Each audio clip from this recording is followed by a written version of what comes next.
3W Boboko ya Mboka. Boboko ya Mboka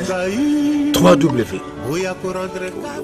Nzamba sokumisa misho bongo bino bosa wapi. Nzamba sokumisa misho bongo bino bosa wapi. Nzamba sokumisa misho bongo bino bosa wapi. Nazo pambola bomoko ya mboka mingi na moni penza etalisi pena eza bomoko ya mboka ezwi mboka efandisi mboka ekonzi mboka epesi mboka oyo lolenge ya kozala na mboka ya na biso bomoko ya mboka oyo po digital to banda na ekala moto liboso a filma biso concert ya liboso na Suède na 2001-2002 eza digital bino boyebi ka le biso to yebi professionnalisme na na ngutu boyete donc azana art na ye na singa na bandeko balanda bomoko ya mboka nkolo pambola bango.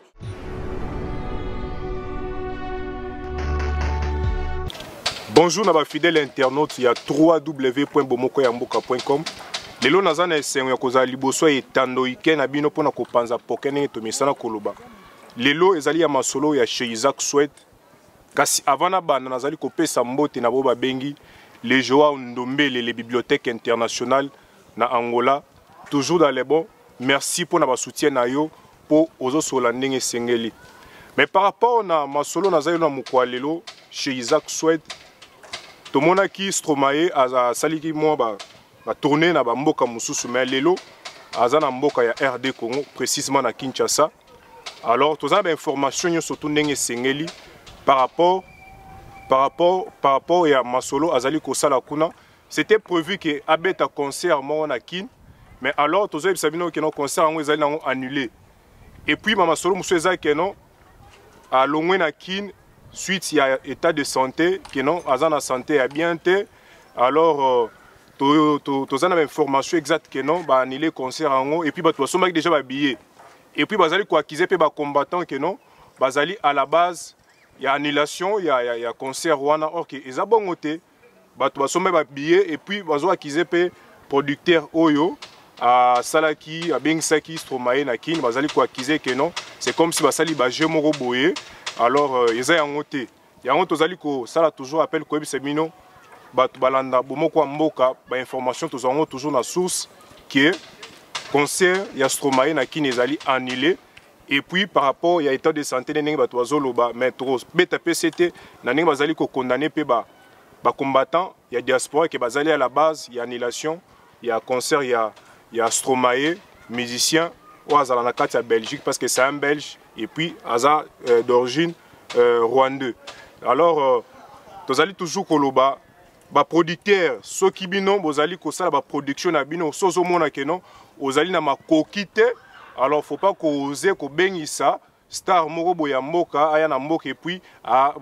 pesi ba 100 balles tozo courant keno concert zaki $100 droit d'entrée. Donc sozo mona keno ezo simbate faut pas mettre la bala mais to singa pe ozo la pe batu ba mona bango juana donc ezaki to côté et puis tozali ko beta c'était aussi par rapport ya ba faux Facebook bino batu bo vaina ba parler donc monika créer Facebook moko bo finga Isaac Swed donc to sto yebi bino botika baje wana ya ko identifier ozu photo mutu mo star na Facebook o chara des photos pamba donc photo ngo pe mona ka photo flair na donc to yebi baje na bino do botika baje wana to beta CT botika baje wana ko chaba ba faux Facebook donc soko za surrier cha Facebook cha longi na yo soko za marié soko za célibataire l'accès identité na yo ndenge senge ole o sa ba n'importe quoi na kati na ba média na kati ya internet or que za yangote mais ka savana silisa nazali ko pesa mbote toujours dans les bonnes na message ko loba chez Isaac Swed nazali ko mona na Suisse Organi Manhattan na Suisse na pêche mbote donc hier azala toujours branché et puis Nathalie Peter Cool staff mobimba Isaac Swed ba vrai nyosto ya Isaac Swed na pesi bino mbote bozala toujours branché na www.bomokoyamboka.com toujours dans les bons jamais na boya boniko et ciao 3W Boboko ya Mboka. Boboko ya Mboka 3W. Fidèles internautes de www.bomokoyamboka.com. Toza toujours dans les bons ndenge tolobara, tozo ke na bango kaka likolo pe na dansa kidiaba. Toye na émission na bino ya sika chez Isaac Swed, to banda ko pena ko panza poke na ndenge ko saka na te lisolo ko beta ma awa. Ozana témoignage oza na histoire na yo, oza combattant, oza acteur politique, oza na idéologie ya sika, oza na témoignage moko bondenge tozoloba toujours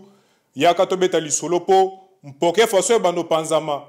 tokobanda koboya te kwa po eza toujours na kata to édifier bandeko ya basi ya mibali ba papa bana mike ba comprendre pe bisika tozali ko uta pe place tozali ko kende tozali ko sala toujours appel yo mutu nyonso oza dispo ozomona ke oza no disponible ya koya koleka na bomoko ya mboka tozali ko lancer appel na émission na bino ya sika chez Isaac Swed donc toya tobeta masolo oza pasteur oza combattant oza mutu ya théâtre ne baloba bato maboke oza musicien oza mama oza na histoire olambaka oza na masolo no ebele nyonso tu leka toujours na kati ya bomoko ya mboka jamais toboya bomoko ya mboka jamais na boya toujours dans les bons. Isaac Swed olobaka boye chez Isaac Swed olobini banani baya ba comédien oza na histoire oza musicien oza combattant oza acteur politique. Ah, Isaac Swed ngape na koya na Isaac Swed chez Isaac Swed jamais toboya toza toujours dans les bons. Chez Isaac Swed toza likolo. Ah, Isaac Swed ozoloba bien oyo wapi Isaac Swed tokoya toujours porte eza polele pona biso